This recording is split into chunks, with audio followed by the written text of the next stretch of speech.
1952 September నెల. ఒక భయంకరమైన రాత్రి. కృష్ణానది ఉగ్రరూపం దాల్చింది. 97 ఏళ్లుగా నిలబడిన కృష్ణా ఆనకట్ట 130 అడుగుల వెడల్పున బద్దలయ్యింది. 30 అడుగుల లోతున నీళ్లు చొచ్చుకుపోయాయి. ఆ విపత్తును పరిశీలించటానికి వెళ్లిన సూపరింటెండింగ్ ఇంజనీర్ వేపా కృష్ణమూర్తిగారు, ఆయన సహచరులు ప్రాణాలు కోల్పోయారు. ఈ విషాదం గురించి చాలామందికి తెలియదు. కాని ఈ రాత్రి మనమా కథను గుర్తు చేసుకుందాం. నమస్కారం. స్లీప్ స్టోరీస్ తెలుగుకి స్వాగతం. మీరు హైదరాబాద్ నుండి వింటున్నారా? విశాఖపట్నం నుండా? బెంగళూరు నుండా? విజయవాడ నుండా? ఎక్కడి నుండి వింటున్నారో కమెంట్స్లో చెప్పండి. మీ ఊరి పేరు చూస్తే మాకు చాలా సంతోషంగా ఉంటుంది. ఈ రాత్రి మనం ప్రకాశం బ్యారేజీ రహస్యాలను ఒక్కొక్కటిగా విప్పబోతున్నాం. మొదట మీరు ఒక రాతి పనిచేసే కూలీగా మారి 1950ల నాటి నిర్మాణ స్థలంలో అడుగుపెడతారు. ఆ తర్వాత British engineer sir Arthur cotton గారి అద్భుతమైన దూరదృష్టి గురించి తెలుసుకుందాం. మూడో భాగంలో 70 గేట్లతో నిర్మించిన ఈ అద్భుత నిర్మాణం యొక్క ఇంజనీరింగ్ రహస్యాలు చూద్దాం. చివరగా ఈ బ్యారేజీ ఎలా ఆంధ్రదేశాన్ని అన్నపూర్ణగా మార్చిందో తెలుసుకుందాం. ఇప్పుడు ఒక్కసారి మెల్లగా ఊపిరి తీసుకోండి. కళ్ళు మూసుకోండి. మనం కృష్ణానది ఒడ్డుకు ప్రయాణం మొదలుపెడదాం. మీరు ఒక రాతి పనిచేసే కూలీ. సంవత్సరం 1955. విజయవాడ దగ్గర కృష్ణానది ఒడ్డున మీరు నిలబడి ఉన్నారు. తెల్లవారుజామునే మీ పని మొదలవుతుంది. ఆకాశంలో తొలి కిరణాలు నది నీళ్లమీద ప్రతిఫలిస్తున్నాయి. ఆ వెలుగు బంగారు రంగులో మెరుస్తోంది. మీ చేతుల్లో గట్టి గ్రానైట్ రాళ్లు ఉన్నాయి. వాటి బరువు మీ అరచేతుల్లో తెలుస్తోంది. రాయిపైన చల్లటి మంచు తడి ఉంది. మీ చుట్టూ వందలాది మంది కూలీలు పనిచేస్తున్నారు. ఎవరి ముఖంలోనైనా ఒక గర్వం కనిపిస్తుంది. ఎందుకంటే మీరంతా ఒక అద్భుతమైన పని చేస్తున్నారు. 3 ఏళ్ల క్రితం కూలిపోయిన పాత ఆనకట్ట స్థానంలో కొత్త బ్యారేజీ నిర్మిస్తున్నారు. ఇది స్వతంత్ర భారతదేశం నిర్మిస్తున్న మొదటి పెద్ద ప్రాజెక్టులలో ఒకటి. ఆంధ్రకేసరి ప్రకాశం పంతులుగారు స్వయంగా ఫిబ్రవరి 13, 1954న పునాదిరాయి వేశారు. ఆ రోజు ఇక్కడ ఎంత సంబరం జరిగిందో మీ తోటి కూలీలు ఇప్పటికీ చెప్పుకుంటారు. మీకొక రహస్యం తెలుసా? ఈ స్థలంలో మొదటి ఆనకట్ట 1852లో కట్టారు. బ్రిటిష్ ఇంజనీర్ కెప్టెన్ ఆర్ 3 ఏళ్లలో దాన్ని పూర్తిచేశాడు. అది 97 ఏళ్లు నిలబడింది. తరతరాల రైతులకు నీరు అందించింది.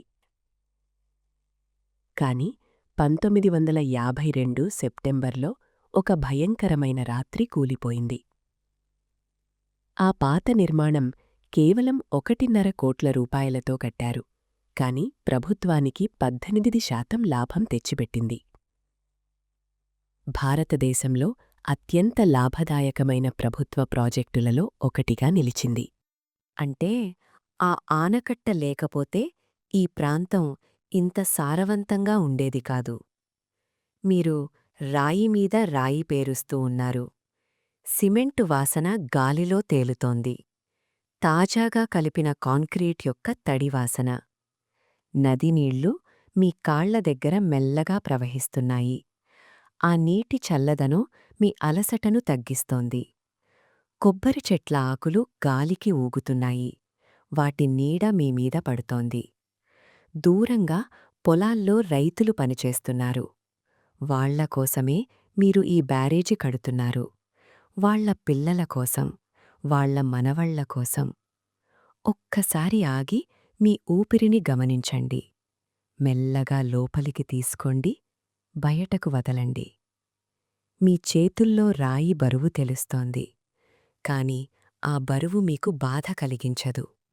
ఎందుకంటే ఈ బరువు ఒక గొప్ప లక్ష్యం కోసం. మధ్యాహ్నం ఎండ తీవ్రంగా ఉంటుంది. కాని కృష్ణానది నుండి వచ్చే చల్లటి గాలి మీకు ఊరట ఇస్తుంది. ఆ గాలిలో నీటి తేమ ఉంటుంది. మీ చెమట ఆరిపోతుంది. మీ పక్కన పనిచేస్తున్న సహచరుడు ఒక కథ చెప్తాడు. 3 ఏళ్ల క్రితం ఆనకట్ట బద్దలైనప్పుడు సూపరింటెండింగ్ ఇంజనీర్ వేప కృష్ణమూర్తిగారు పరిశీలనకు వెళ్లారని. నది ఉగ్రరూపంలో ఉన్నప్పుడు ప్రజల కోసం ధైర్యంగా అడుగువేశారని. ఆ ప్రయత్నంలో ఆయనతో పాటు ఇతర సిబ్బంది కూడా ప్రాణాలు కోల్పోయారని. ఆయన త్యాగం వల్లే ఈ కొత్త బ్యారేజీ మరింత బలంగా, మరింత భద్రంగా నిర్మించాలని నిర్ణయించారని. ఆ కథ వింటుంటే మీ కళ్ళు చెమ్మగిల్లుతాయి. సాయంత్రం అవుతోంది. సూర్యుడు నది వెనుక దిగుతున్నాడు. ఆకాశం నారింజ రంగులో, ఊదా రంగులో, గులాబీ రంగులో మెరుస్తోంది. ఆ రంగులు నది నీళ్లలో ప్రతిఫలిస్తున్నాయి. మీరు ఈరోజు పేర్చిన రాళ్లవైపు చూస్తారు. ఒక్కో రాయి ఒక్కో కుటుంబానికి అన్నం పెట్టబోతోంది. ఒక్కో రాయి ఒక్కో పిల్లవాడి భవిష్యత్తు. ఈ ఆలోచనతో మీ హృదయం నిండిపోతుంది. మీ అలసట ఒక తీయని అలసటగా మారుతుంది. ఇంటికి వెళ్ళి భార్య వండిన వేడి అన్నం తింటారు. నెమ్మదిగా నిద్రలోకి జారుకుంటారు. ఈ నిర్మాణం వెనుక ఒక మహానుభావుడి కల ఉంది. ఆయన పేరు సర్ ఆర్థర్ కాటన్. 100 ఏళ్ల క్రితం ఈ నది ఒడ్డునే నిలబడి భవిష్యత్తును కలగన్న ఒక ఇంజనీర్. ఆయన కథ విందాం. సర్ ఆర్థర్ కాటన్ 1803లో ఇంగ్లాండ్లో పుట్టిన ఈ వ్యక్తి భారతదేశ నీటిపారుదల చరిత్రను మార్చేశాడు. ఆయన తన జీవితమంతా భారతదేశంలో నదులను మచ్చిక చేయడానికి అంకితం చేశాడు. 96 సంవత్సరాలు జీవించిన ఈ ఇంజనీర్ దాదాపు మొత్తం 19వ శతాబ్దాన్ని చూశాడు. ఆయన కళ్ల ముందే భారతదేశం మారిపోయింది. ఎవరికీ తెలియని ఒక రహస్యం ఉంది. కృష్ణానదిపై ఆనకట్ట కట్టాలని ఆలోచన మొదట 1798లో కెప్టెన్ బకిల్కు వచ్చింది. అంటే ఆర్థర్ కాటన్ పుట్టడానికి 5 ఏళ్ల ముందే. కాని ఆ ప్రతిపాదన దశాబ్దాలపాటు కాగిదాల్లోనే ఉండిపోయింది. తర్వాత కెప్టెన్ బెస్ట్, కెప్టెన్ లేక్ మళ్లీ ప్రయత్నించారు. కాని ఎవరూ సఫలం కాలేదు. అర్ధశతాబ్దంపాటు ఈ కల కలగానే మిగిలిపోయింది. చివరకు 1850లో ఆర్థర్ కాటన్ గారి బలమైన సిఫార్సుతో ఈస్ట్ ఇండియా కంపెనీ ఆమోదించింది. ఒక్క మనిషి పట్టుదల వల్ల లక్షలాది మంది జీవితాలు మారిపోయాయి. కాటన్ గారికి నదులంటే ప్రేమ. ఆయన నదులను శత్రువులుగా చూడలేదు, స్నేహితులుగా చూశాడు. వాటి శక్తిని గుర్తించాడు. ఆ శక్తిని రైతుల కోసం వాడుకోవాలని కలగన్నాడు. గోదావరి నదిపై రాజమహేంద్రవరంలో ధవళేశ్వరం ఆనకట్ట కూడా ఆయనదే. కర్నూలు, కడప కాలువ కూడా ఆయన రూపకల్పనే. ఆయన ఒక విషయం గట్టిగా నమ్మేవాడు.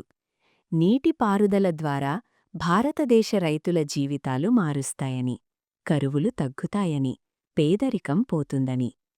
1852లో కెప్టెన్ ఆర్ అనే ఇంజనీర్ కాటన్ గారి డిజైన్ ప్రకారం కృష్ణా ఆనకట్ట నిర్మాణం మొదలుపెట్టాడు.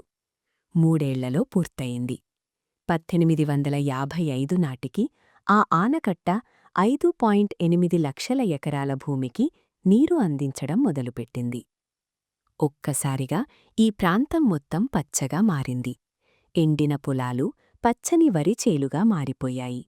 రైతుల ముఖాల్లో చిరునవ్వులు విరబూశాయి. కాటన్ గారి దూరదృష్టి ఎంత గొప్పదంటే, ఆయన కట్టిన ఆనకట్ట దాదాపు శతాబ్దంపాటు నిలబడింది. 97 ఏళ్లు 3 తరాల రైతులకు అన్నం పెట్టింది. తాతల నుండి మనవళ్లకు, మనవళ్ల నుండి మునిమనవళ్లకు. కాని కాలం గడిచే కొద్దీ కృష్ణానది మరింత శక్తివంతమైంది. వర్షపాతం మారింది. వరదల తీవ్రత పెరిగింది. పాత రాళ్ళు అరిగిపోయాయి. చివరకు 1952లో ఆ పాత నిర్మాణం తట్టుకోలేకపోయింది. నది తన శక్తిని చాటుకుంది. కాటన్ గారు 1899లో చనిపోయారు. ఆయన ఈ విపత్తును చూడలేదు. కాని ఆయన వేసిన పునాదిమీదే కొత్త బ్యారేజీ నిర్మించారు. ఆయన కల మరింత పెద్దదిగా సాకారమైంది. 5.8 లక్షల ఎకరాల నుండి 13 లక్షల ఎకరాలకు, రెట్టింపు కంటే ఎక్కువ. కొత్త బ్యారేజీ 2.5 కోట్ల రూపాయలతో నిర్మించారు. మరింత బలంగా, మరింత పెద్దగా. ఈ కొత్త బ్యారేజీకి ఒక ప్రత్యేకమైన పేరు పెట్టారు. ఆంధ్రకేసరి తంగుటూరి ప్రకాశం పంతులుగారి పేరు. ఆంధ్రప్రదేశ్ మొదటి ముఖ్యమంత్రి. గాంధీజీ అనుచరుడు. నిజాయితీకి మారుపేరు. ఆయనే 1954 ఫిబ్రవరి 13న పునాది రాయివేశారు. కాని విధి క్రూరంగా ఉంది. ప్రకాశంగారు 1957 మే 20న చనిపోయారు. బ్యారేజీ ప్రారంభోత్సవం 1957 డిసెంబర్ 24న జరిగింది. నీలం సంజీవరెడ్డిగారు ప్రారంభించారు. కేవలం 7 నెలల తేడా. ఆయన తన పేరు మోసిన బ్యారేజీని చూడలేకపోయారు. ఈ విషాదం తెలిసిన వాళ్లు చాలా తక్కువ. 1972లో ఆయన గౌరవార్థం ఒంగోలు జిల్లాకు కూడా ప్రకాశం జిల్లా అని పేరు పెట్టారు. ఇప్పుడు ఒక్క క్షణమాగండి. మీ దవడ కండరాలను సడలించండి. మెల్లగా ఊపిరి తీసుకోండి. కాటన్ గారి కల, ప్రకాశంగారి పేరు, వందలాది కూలీల శ్రమ, కృష్ణమూర్తిగారి త్యాగం ఇవన్నీ కలిసి ఒక అద్భుతమైన నిర్మాణంగా మారాయి. ఆ నిర్మాణం ఎంత అద్భుతంగా ఉంటుందో ఇప్పుడు చూద్దాం. ప్రకాశం బ్యారేజీ 1223 మీటర్ల పొడవు, దాదాపు 4000 అడుగులు. విజయవాడ నుండి గుంటూరు జిల్లా వరకు కృష్ణానదిపై విస్తరించి ఉంది. ఈ నిర్మాణం చూస్తే ఒక గొప్ప సత్యం అర్థమవుతుంది. మనిషి ప్రకృతిని జయించలేడు, కాని దానితో సామరస్యంగా ఉండగలడు. ఈ బ్యారేజీ ఆ సామరస్యానికి ప్రతీక. ఈ బ్యారేజీలో ఒక అద్భుతమైన ఇంజనీరింగ్ రహస్యం దాగి ఉంది. 70 వర్టికల్ లిఫ్ట్ క్రెస్ట్ గేట్లు, 7 పదులు. ఈ 70 గేట్లు ఒక్కొక్కటి స్వతంత్రంగా పనిచేయగలవు.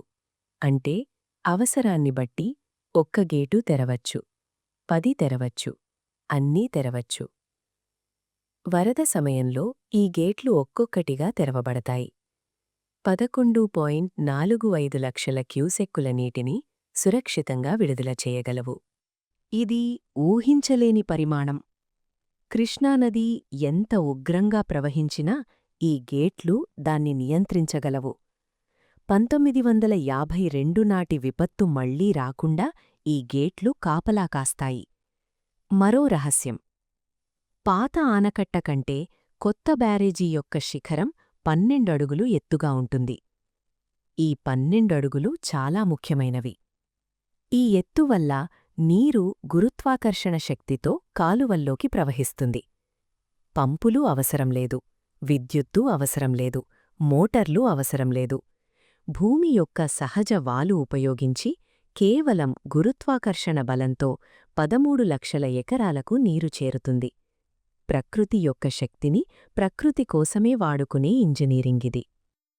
వర్షాకాలంలో ఈ బ్యారేజీని చూస్తే ఒక అద్భుతమైన దృశ్యం కనిపిస్తుంది. పశ్చిమ కనుమల నుండి వచ్చే వరద నీళ్లు ఎర్రటి మట్టి రంగులో ఉంటాయి. నది పొంగి పొర్లుతుంది. 70 గేట్లు తెరిచినప్పుడు నీరు గర్జిస్తూ కిందకు దూకుతుంది. ఆ శబ్దం కిలోమీటర్ల దూరం వినిపిస్తుంది. నీటి తుంపరలు గాలిలో ఎగురుతాయి. ఒక పొగమంచులాగా ఆ ప్రదేశమంతా కమ్ముకుంటుంది. ఆ తుంపరలు మీ ముఖాన్ని తాకితే ఒక అద్భుతమైన చల్లదనం అనుభవమవుతుంది. ప్రకృతి శక్తి ఎంత గొప్పదో ఆ క్షణంలో తెలుస్తుంది. వేసవిలో మాత్రం దృశ్యం వేరుగా ఉంటుంది. గేట్లు మూసి ఉంటాయి. నీరు నిశ్శబ్దంగా నిల్వ ఉంటుంది. ఆ నిశ్శబ్దంలో ఒక శక్తి దాగి ఉంటుంది. ఒక ఓపిక దాగి ఉంటుంది. కొంగలు, బెగ్గురు పక్షులు నీటి అంచున నిలబడి ఉంటాయి. తెల్లటి రెక్కలు నీటి నీలంలో మెరుస్తాయి. చేపలు నీటిలో ఈదుతుంటాయి. గద్దలు ఆకాశంలో చక్కర్లు కొడుతుంటాయి. ఈ నిశ్శబ్ద సౌందర్యం చూస్తే మనసు ప్రశాంతమవుతుంది. ఈ బ్యారేజీకి మరో ప్రత్యేకత ఉంది. ఇది కేవలం ఆనకట్ట మాత్రమే కాదు, ఇది ఒక రోడ్డు వంతెన కూడా. విజయవాడ నుండి గుంటూరు వెళ్లే ప్రధాన మార్గం ఈ బ్యారేజీ మీదుగానే వెళ్తుంది. ప్రతిరోజూ వేలాది వాహనాలు ఈ నిర్మాణం మీదుగా ప్రయాణిస్తాయి. కిందన నది ప్రవహిస్తుంటే పైన జీవితం ప్రవహిస్తుంటుంది. రాత్రిపూట బ్యారేజీ మీద దీపాలు వెలుగుతాయి.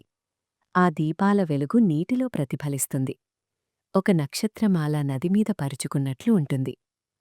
ఇప్పుడు మీ భుజాలను కొంచెం సడలించండి. మెల్లగా ఊపిరి వదలండి. మీ శరీరం మరింత తేలికగా అవుతోంది. ఈ గొప్ప నిర్మాణం ఎంతమంది జీవితాలను మార్చిందో, ఎంతమంది కడుపులు నింపిందో ఇప్పుడు చూద్దాం. ప్రకాశం బ్యారేజీ రాకముందు కృష్ణా డెల్టా ప్రాంతం ఎలా ఉండేదో ఊహించండి. సారవంతమైన నేల ఉంది. వేల సంవత్సరాలుగా నది తెచ్చిన ఒండ్రుమట్టి పేరుకుపోయి ఉంది. కాని నీరు లేదు. నీరు ఉన్నా దాన్ని నిలువ చేసే మార్గం లేదు. వర్షాలు వస్తే పంట పండేది. రాకపోతే కరువు. రైతుల జీవితాలు ఆకాశం వైపు చూసే కళ్లపై ఆధారపడేవి. ఒక్క పంట సీజన్ మాత్రమే నమ్మకంగా ఉండేది. అది అనిశ్చితమే. ప్రతి సంవత్సరం ఒక జూదం లాంటిదే. కాని బ్యారేజీ వచ్చాక అంతా మారిపోయింది. ఇదే ఈ ప్రాంతపు అతిపెద్ద రహస్యం. ఒక నిర్మాణం లక్షలాది కుటుంబాల విధిని తిరగరాసింది. ఒక్క పంట నుండి 2 పంటలకు. ఖరీఫ్ సీజన్లో ఒక పంట, రబీ సీజన్లో మరొక పంట. వ్యవసాయ ఉత్పత్తి రెట్టింపు అయింది. ఒక తరం వ్యవధిలో ఈ మార్పు జరిగింది. ఆకలి నుండి సమృద్ధికి, కొరత నుండి కోటికి. ఈ మార్పు ఎంత వేగంగా జరిగిందంటే స్థానికులు దీన్ని ఒక అద్భుతంగా భావించారు. కృష్ణా, గుంటూరు, ప్రకాశం, పశ్చిమ గోదావరి జిల్లాల్లో 13 లక్షల ఎకరాల భూమికి ఈ బ్యారేజీ నీరు అందిస్తుంది. లక్షలాది రైతు కుటుంబాలు ఈ నీటిపై ఆధారపడి జీవిస్తున్నాయి. ఈ ప్రాంతాన్ని ఆంధ్రప్రదేశ్ యొక్క అన్నపూర్ణ అని పిలుస్తారు. భారతదేశపు వరికంచం అని పిలుస్తారు. ఈ బిరుదులు కేవలం మాటలు కాదు. ఇవి ప్రకాశం బ్యారేజీ తెచ్చిన వాస్తవం. ఖరీఫ్ సీజన్లో ఈ ప్రాంతం ఎలా ఉంటుందో ఊహించండి. జూన్ నెలలో వర్షాలు మొదలవుతాయి. బ్యారేజీ గేట్ల నుండి కాలువల్లోకి నీరు విడుదలవుతుంది.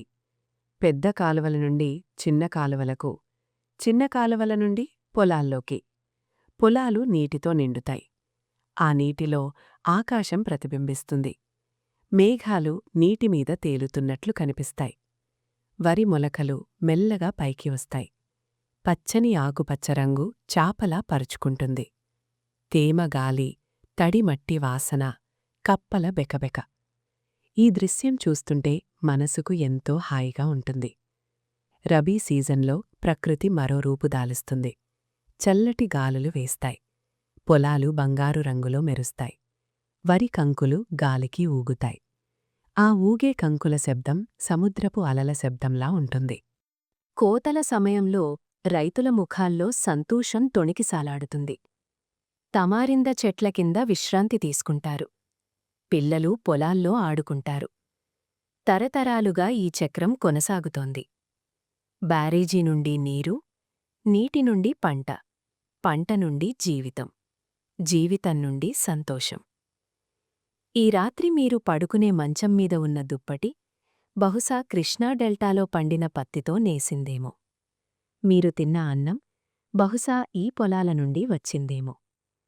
ప్రకాశం బ్యారేజీ మీ జీవితంలో కూడా ఏదో ఒక రూపంలో ఉంది, మీకు తెలియకుండానే. ఇప్పుడు మీ కళ్ళు మెల్లగా భారంగా అవుతున్నాయి. ఊపిరి నెమ్మదిగా సాగుతోంది. మీ శరీరం మంచంలోకి కరిగిపోతోంది.